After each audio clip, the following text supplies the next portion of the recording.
Voilà, encore une fois, bienvenue dans cette énième vidéo consacrée à Python et Data Science. euh, où aujourd'hui nous allons parler d'une librairie très importante que nous appelons NumPy. NumPy joue un rôle très important dans le data science et dans tout ce qui est manipulation de machine learning. Il ne faut pas oublier que Python, c'est un langage très puissant pour les ingénieurs, euh, quel que soit votre domaine, que ce soit en ingénieur en construction, ingénieur en mécanicien, en mécanique, en génie mécanique, j'allais dire, en physique, en informatique, en bioinformatique. Python, ça avère un langage très puissant, un outil vraiment de travail qui vous aide à bien travailler et puis à bien présenter vos résultats. Mais manquer le non-maîtrise, en fait, la non-maîtrise de la manipulation, de savoir comment exploiter efficacement le langage Python, ça peut vous gâcher la vie. Alors, parmi les outils très puissants de Python, il y a ce que nous appelons NumPy. NumPy, c'est une librairie de Python, un package Python pour des calculs multidimensionnels. Regardez, quand nous avons par exemple x égale d comme ça, je sais bien que c'est un scalaire. C'est un scalaire. Et quand nous avons, nous pouvons voir un vecteur. Bon, faisons ceci.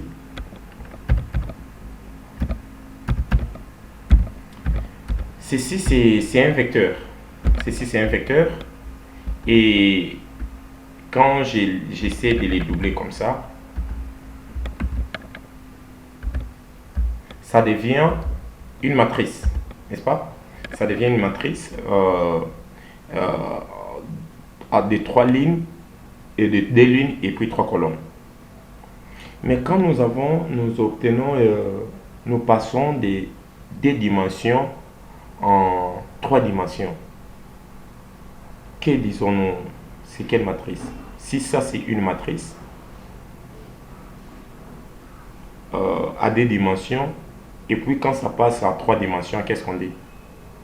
C'est une matrice à trois dimensions et à 5, à 6, ça nous donne quoi en fait? Nous avons ce que nous appelons les scalaires, nous avons le vecteur, nous avons une matrice et nous avons ce que nous appelons en mathématiques les tensors. Les tensors. Quand vous avez une matrice à 10, 15, 20 dimensions, ça s'appelle les tensors en anglais. Et c'est la raison pour laquelle, par exemple, pour ceux-là qui font le deep learning, vous allez voir, on parle des TensorFlow. Nous allons parler de ça et nous allons manipuler cet outil de deep learning plus tard dans la formation, les TensorFlow.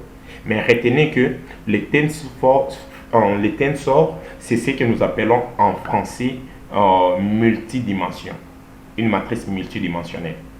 C'est ce qu'on appelle en anglais les tensors. Et NumPy est très efficace, même en ce qui concerne l'efficacité, en fait, la complexité, le temps d'exécution. Je vais voir comment est-ce que je peux vous les démontrer, comment NumPy est très efficace en ce qui concerne la complexité, le temps d'exécution d'un programme. NumPy est conçu pour les études scientifiques qui demandent beaucoup plus de ressources, beaucoup plus de calculs. Et NumPy, c'est une librairie appropriée à ça. Mais comment utiliser NumPy? NumPy, pour l'utiliser, il faut faire import NumPy. Import NumPy. Quand je fais import NumPy comme ça, je peux dire par exemple A ou bien X égale, j'ai dit NumPy array, j'ai dit par exemple comme ça, je mets une liste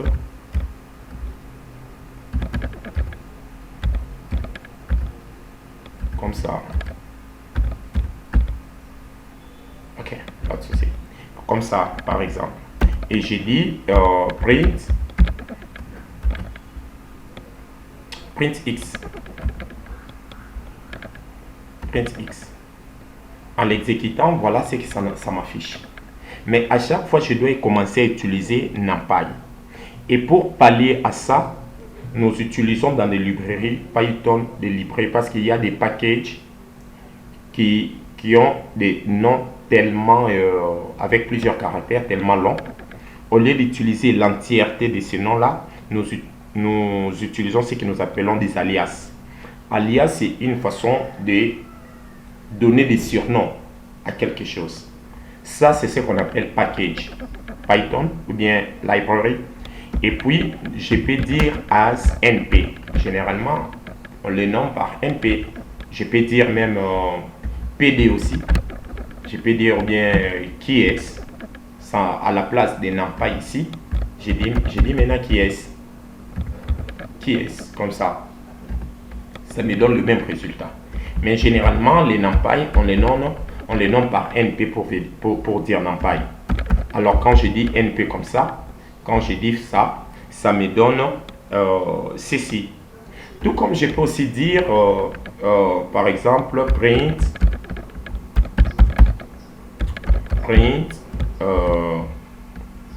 np.arrange je ne sais pas moi 15. Ça va m'afficher le nombre entre 0 jusqu'à 14. Voilà, ça m'affiche comme ça. Et vous allez voir, mais vous pouvez quand même me dire, mais pourquoi faire ça alors que nous avons la possibilité de faire des ranges avec les random pour afficher un truc, quelque chose comme ça. Ne vous en faites pas, Python est très puissant que range. Range est très puissant que range. Nous allons checker les temps, check time, j'appelle ça check time. Check time, ouais, appelons ça seulement check time. Essayons un peu de comparer les temps d'exécution des arrange et des range avec Python, avec NumPy. J'ai dit var égale, j'ai dit range comme on avait fait d'habitude. J'ai dit par exemple 100 000. Et puis, je vais afficher maintenant le temps que Python prend pour m'afficher l'opération que je vais faire. Pour afficher le temps, j'ai fait ceci, j'ai dit time it. J'ai fait ceci, j'ai dit fais-moi les i au carré. For i in var. For i, c'est-à-dire pour chaque valeur de i, j'aimerais qu'il puisse les multiplier au carré. Et je vais afficher les temps minimum que ça prend. Regardez ce que ça donne.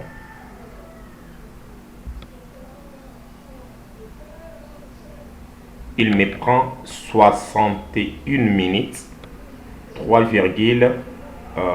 et puis plus ou moins ainsi de suite pour m'afficher ceci. Je vais faire la même chose maintenant avec Python, avec NumPy. J'ai dit NumPy.arrange. J'ai dit c'est combien? 100 000. Je mets aussi 100 000. Je descends en bas, je mets time it. Et puis, j'ai dit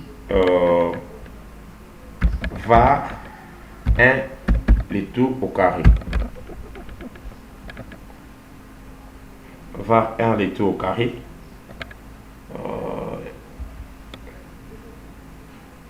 Nous allons voir aussi le temps que ça va prendre. Ça prend 85 minutes. Bon, je vais essayer un peu de réduire. Je mets 1000. J'ai mis aussi 1000. J'exécute. Ok, ça ne puisse pas me prendre trop du temps. J'exécute. Regardez, il me dit que ici il prend 2,53 nanosecondes, alors qu'ici il prend 611 nanosecondes. Donc nous pouvons voir que les range, les range ou bien avec NumPy, les choses sont tellement faciles. Les temps d'exécution est très moindre par rapport à l'approche classique de manipulation ou bien de l'utilisation de vecteurs. Alors, je vais essayer un peu de déclarer un vecteur comme vous avez déjà vu. J'ai dit np point, j'ai dit array comme ça, j'ai dit D, 4, 5, 8 et puis 9. Et puis 9. Et puis quand je viens ici, je dis X. Il va m'afficher les vecteurs comme vous avez déjà dit. Vous avez déjà vu que ici, quand je mets print, je mets ici print X.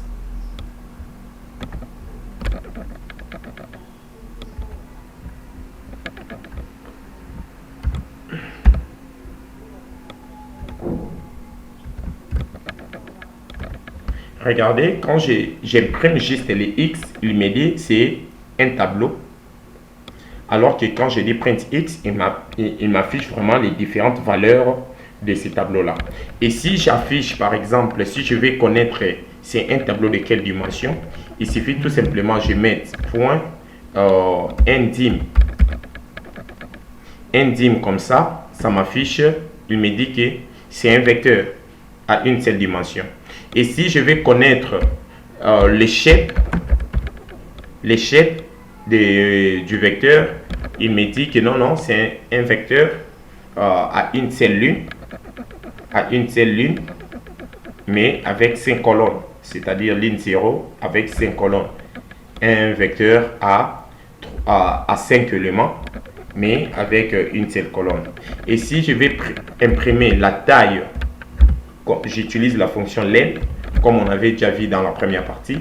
J'utilise comme ça, il me dit que c'est un tableau à 5 dimensions.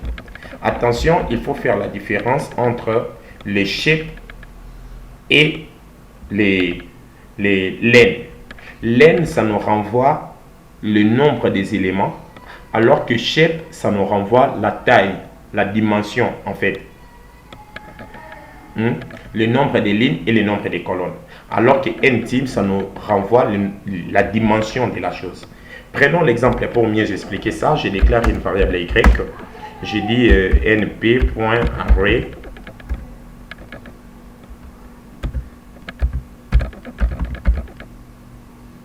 Cette fois-ci, je vais déclarer un tableau de dimensions. Pour déclarer un tableau de dimensions, qu'est-ce qu'on fait? Je fais ça, je dis 2, 3, 5. Et je mets la virgule, je décroche, j'ouvre encore l'autre crochet, je dis 5, 7, 9. Voilà, ça c'est un tableau à 2 dimensions. Ça c'est un tableau à 2 dimensions. Je vais faire la même chose pour Z. Mais cette fois-ci, je vais juste essayer de doubler encore comme ça.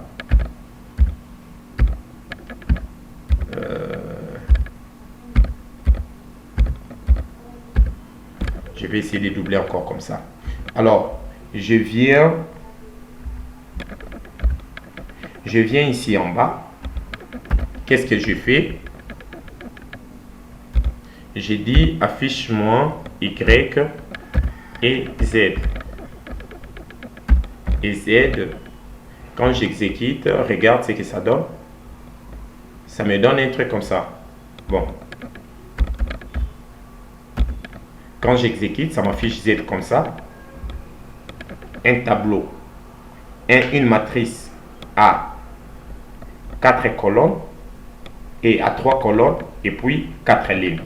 Et si je dis Y, ça m'affiche une matrice de 2 lignes et 3 colonnes. Et si je vais connaître par exemple la dimension, je fais la même chose, je mets Y point ndim. Il m'affiche D. Quand je mets Z.ndim, il m'affiche 4.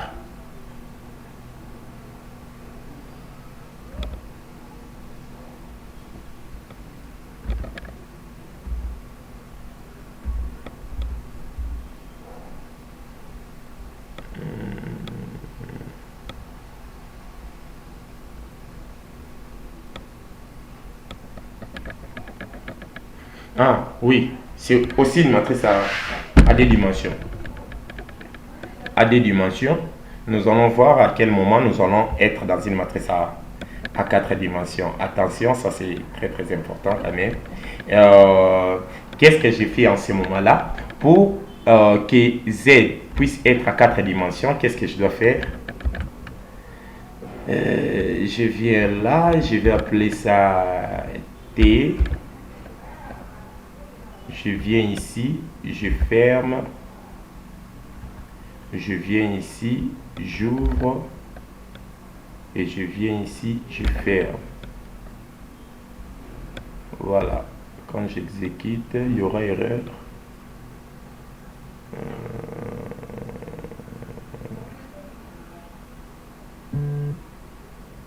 Pourquoi il y a erreur?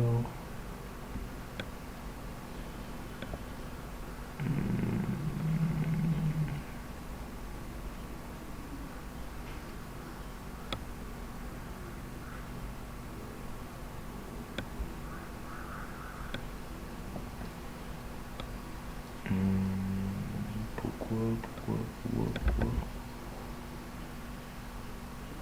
Ok, je dois fermer ici et je dois ouvrir ici. Voilà, ça passe. Et quand je dis T.ndim,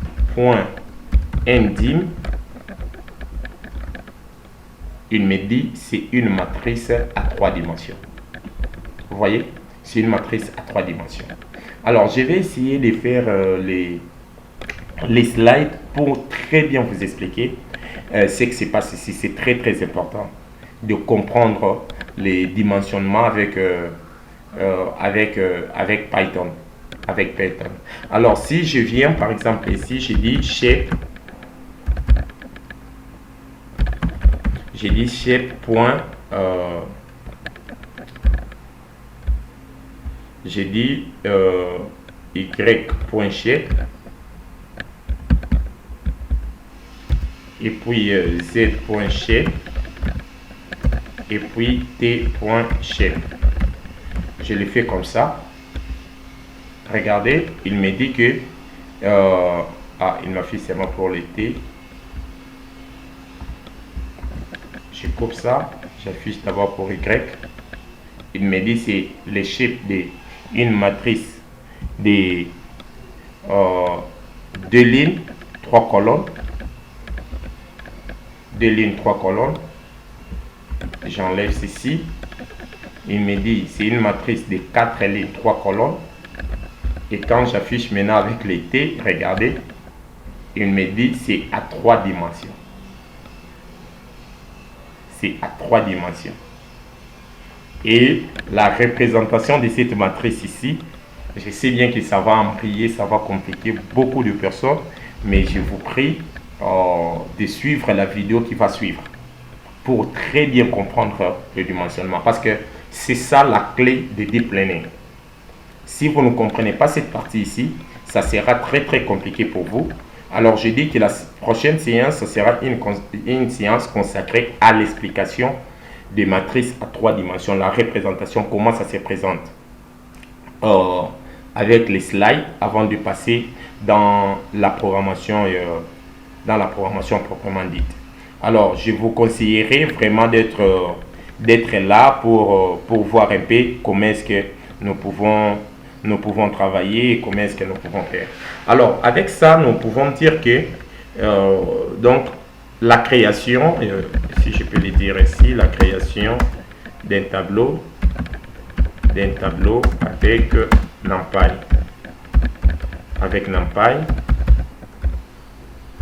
Avec NumPy comme ça. Pour créer un tableau, comme nous avons dit, c'est juste un petit rappel pour essayer un peu d'arranger maintenant les choses dans la continuité.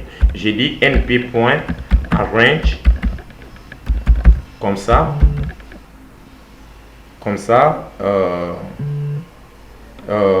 J'ai dit que 15 et puis j'ai dit ici A comme ça.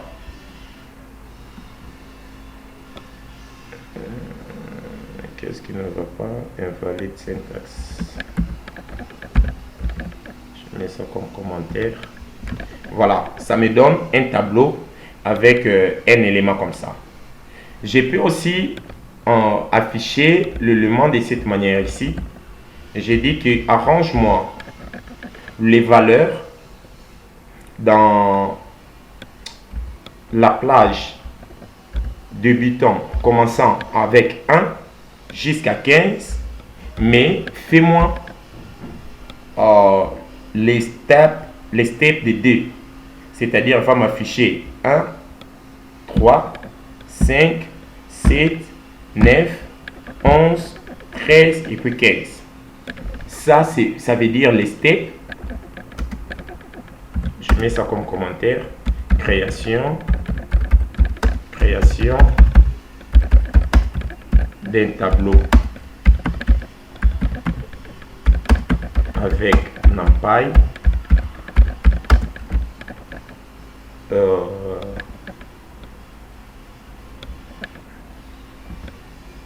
Création d'un tableau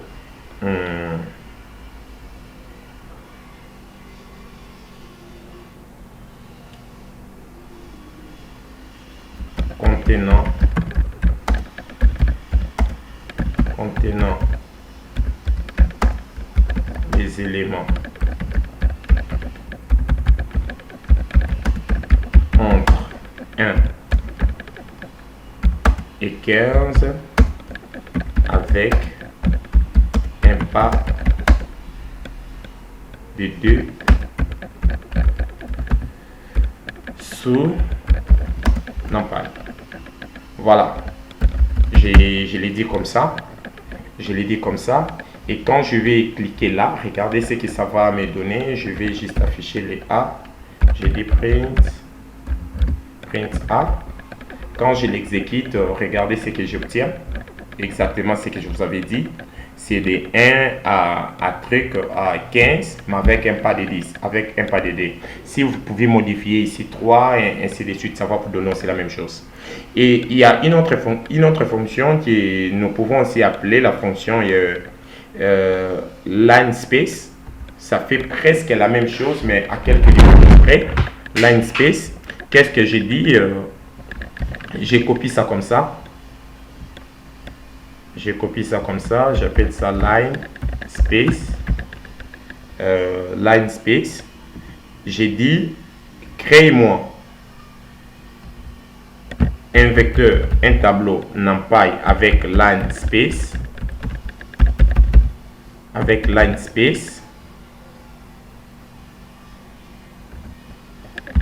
600E line space entre par exemple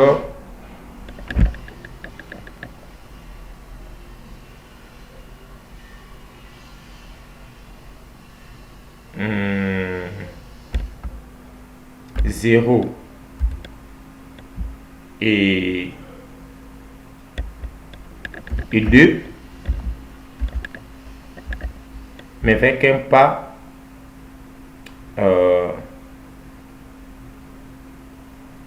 de 6 par exemple. Donc le nombre de points. Qu'est-ce que je lui dis? Crée-moi un nombre commençant par 0 jusqu'à 2, mais tu me renvoies tout simplement 6 nombres. Ça, c'est le nombre des éléments que LineSpace va m'envoyer. Ça sera 6. Mais tous ces nombres-là doivent être compris entre 0 et 2. Et quand j'exécute, regardez ce que j'obtiens ici. Regardez ce que j'obtiens. Il me dit 0. J'ai dit print. J'ai dit print. Ah, comme ça. Quand j'exécute, regardez, il m'envoie 0, 0,4, 0,6, 1.2, 1. Et puis 2. 1, 2, 3, 4, 5, 6. Si j'échange ça comme ça, et que j'ai dit par exemple que le nombre doit être compris entre 0 et 12, mais tu me renvoies par exemple 8 nombres, il va me renvoyer un vecteur de 8 nombres, mais le nombre compris entre 0 et 12 de manière aléatoire. 1, 2, 3, 4, 5, 6, 7, 8. C'est un peu comme ça que LineSpace renvoie les données. La question de savoir à quel moment nous pouvons utiliser LineSpace, nous allons tomber dans un cas pratique quand nous allons travailler avec les données réelles. Et vous allez voir comment est-ce que le LineSpace peut nous aider la vie et peut nous faciliter la vie. Et puis nous avons aussi une autre fonction que nous appelons le once. Once. Cette fonction ici, ça nous renvoie encore en fait une matrice de n dimensions, mais constituée que de 1. Constituée que de 1.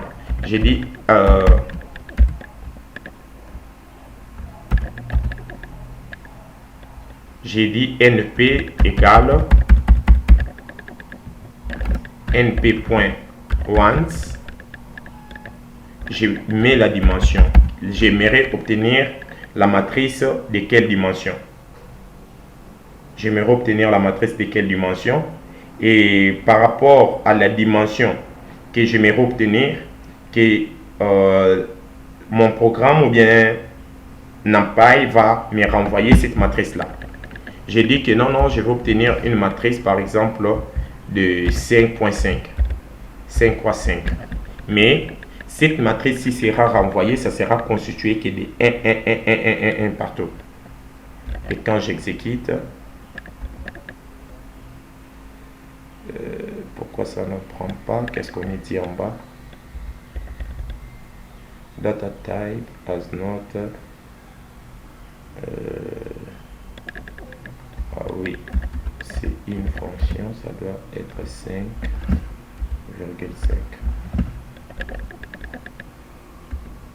Voilà, ça me renvoie une matrice comme ça. Ça me renvoie une matrice comme ça. De la même manière que je l'ai fait, j'ai pu aussi obtenir une matrice ne contenant que des zéros. Alors, là, ça s'appelle vraiment 0. Comme ça. Ici, j'ai dit 0. Comme ça. Et quand je vais imprimer, ça va me renvoyer seulement l'opposé de cette matrice-là. La matrice de 1, 1, 1, 1, mais cette fois-ci, ça sera une matrice de 0, 0, 0 partout. Et de la même manière que je peux aussi obtenir une matrice de 0, 0, 0 partout, je peux aussi obtenir une matrice de 0 partout, mais au niveau de la diagonale, c'est constitué tout simplement de 1, 1, 1, 1. Il suffit juste de faire ça. C'est une fonction que nous appelons i. J'ai dit i. Affiche-moi une matrice carrée. Ça prend qu'un seul paramètre. Une matrice carrée de 5 lignes, 5 colonnes, mais constituée tout simplement de 1, 1, 1, 1, 1 partout. Alors, c'est comme ça que nous pouvons le faire, de la même manière que je pouvais aussi le faire avec i comme ça. Mais dire par exemple une matrice de 5 lignes et puis 3 colonnes par exemple. Et on me dit quoi?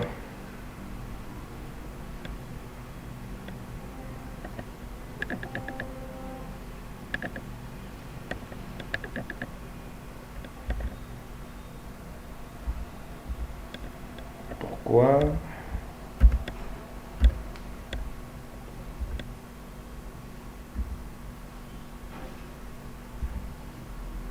Ok, ce n'est pas grave. Ce n'est pas grave, on dit n nombre.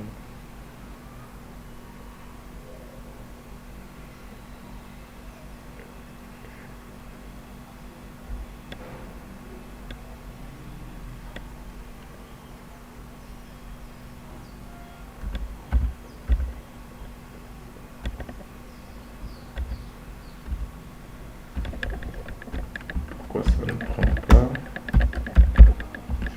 np.i, j'ai fait ça, j'ai dit 3.2, j'ai dit print, c'est par exemple. Ok, anyway, ce n'est pas grave, ce n'est pas grave, mais nous comprenons déjà comment est-ce que nous pouvons utiliser les les I, une fonction une matrice diagonale des partout. Et je peux aussi fixer en fait une matrice où moi-même je vais définir les éléments de la diagonale. Où moi-même je vais définir les éléments de la diagonale avec diag,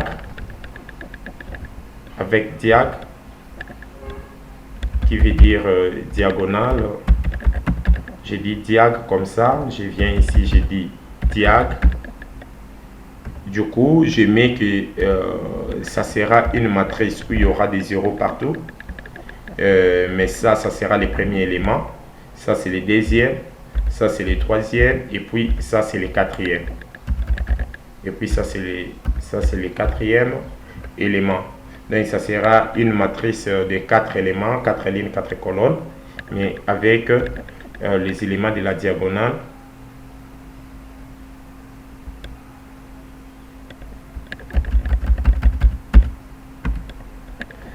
Avec qu'est-ce que nous va pas?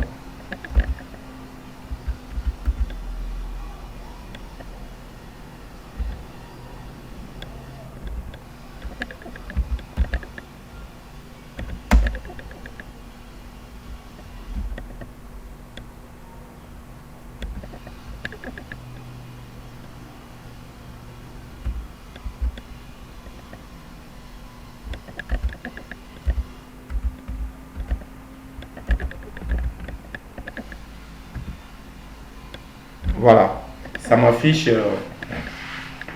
une matrice comme ça. Ça m'affiche une matrice comme ça de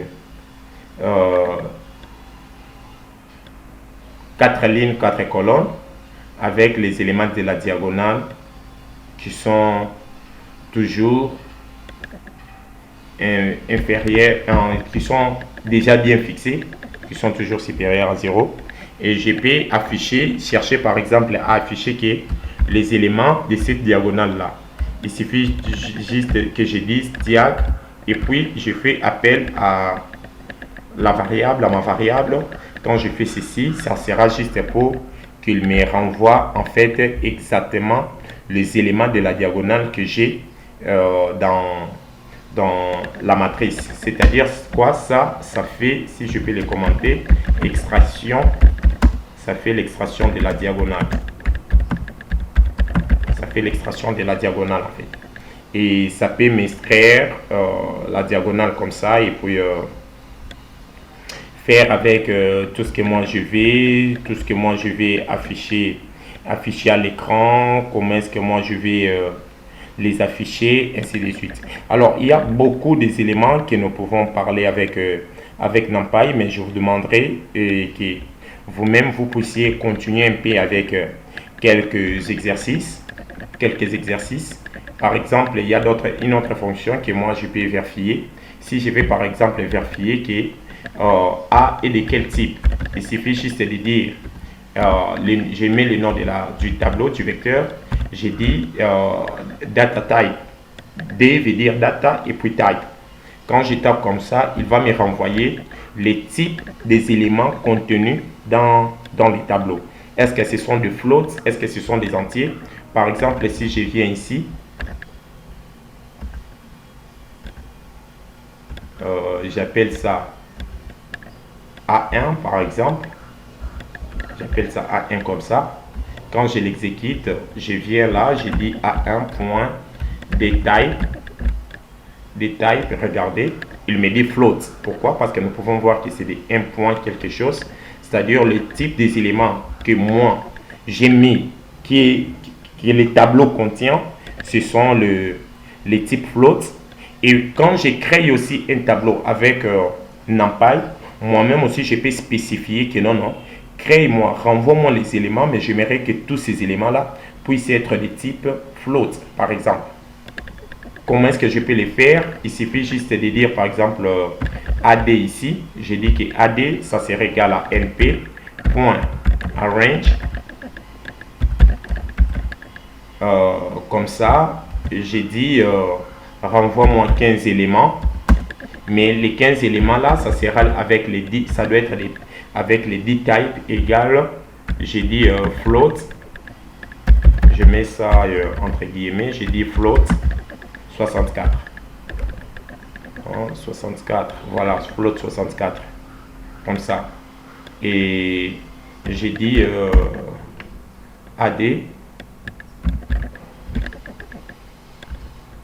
il ne va pas me renvoyer ceci. Et je peux aussi dire que ça puisse être uniquement des entiers avec instd par exemple.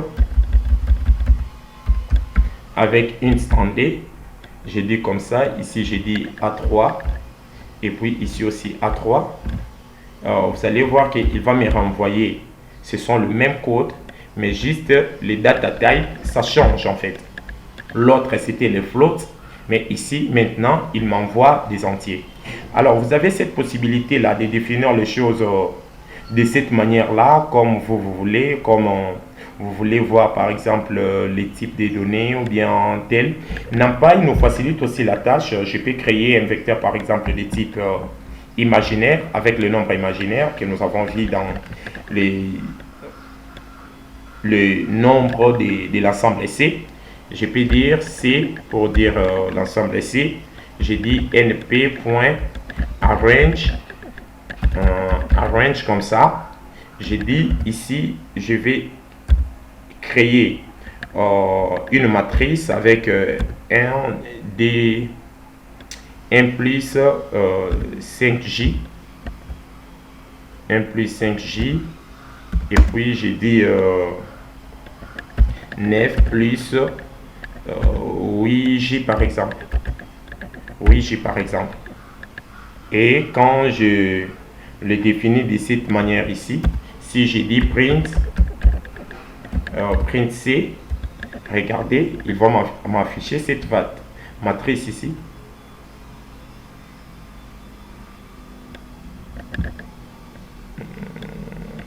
Ah, ce n'est pas arrange, c'est array. Array. Ok, ça va m'afficher cette matrice ici comme ça. Et puis si je vais afficher par exemple, j'ai dit c'est data type, regardez, ça m'affiche exactement, il me dit que c'est un nombre complexe. De la même manière que je le fais comme ça, je peux aussi créer vraiment un tableau ne contenant que des boolins. Je peux dire par exemple false, true, comme ça. Et j'ai dit B, j'appelle ça B, et quand je viens là, je dis B, comme ça, il me dit true, et quand je dis affiche-moi maintenant les B data type, il va me dire les types et booléens. Donc c'est à vous maintenant de définir en fait les types de données que vous voulez créer. Je peux aussi aller plus loin pour créer un vecteur, par exemple des strings. J'appelle ça S. Ici je viens, j'ai dit Gabon. Je viens ici, j'ai dit Bénin. Voilà, comme ça. Et quand je viens là, j'ai dit B, j'ai dit S, il va m'afficher en fait les dés comme ça. Et puis quand je vais vérifier les data type avec S, ça va me donner les I5. Je vais regarder le nombre de minutes que nous avons déjà fait à 40 minutes. Le temps est déjà parti. Peut-être on pourra s'arrêter par ici pour continuer, pour prendre la deuxième partie. C'est-à-dire que la partie NumPy sera constituée de deux parties. La première partie que nous venons de faire, et puis il y aura aussi la deuxième partie que nous pouvons aussi faire pour montrer comment est-ce que nous allons manipuler ou bien faire quelque chose avec NumPy. Prochainement, nous allons continuer avec NumPy, mais nous allons parler des indexations.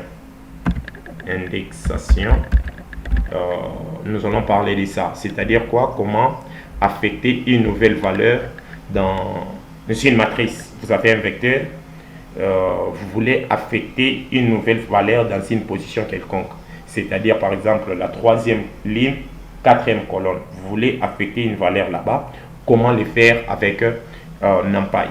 C'est là où nous allons continuer prochainement. Je vous souhaite une très très bonne journée, bonne soirée. Ça dépend de l'ère à laquelle vous allez suivre cette vidéo.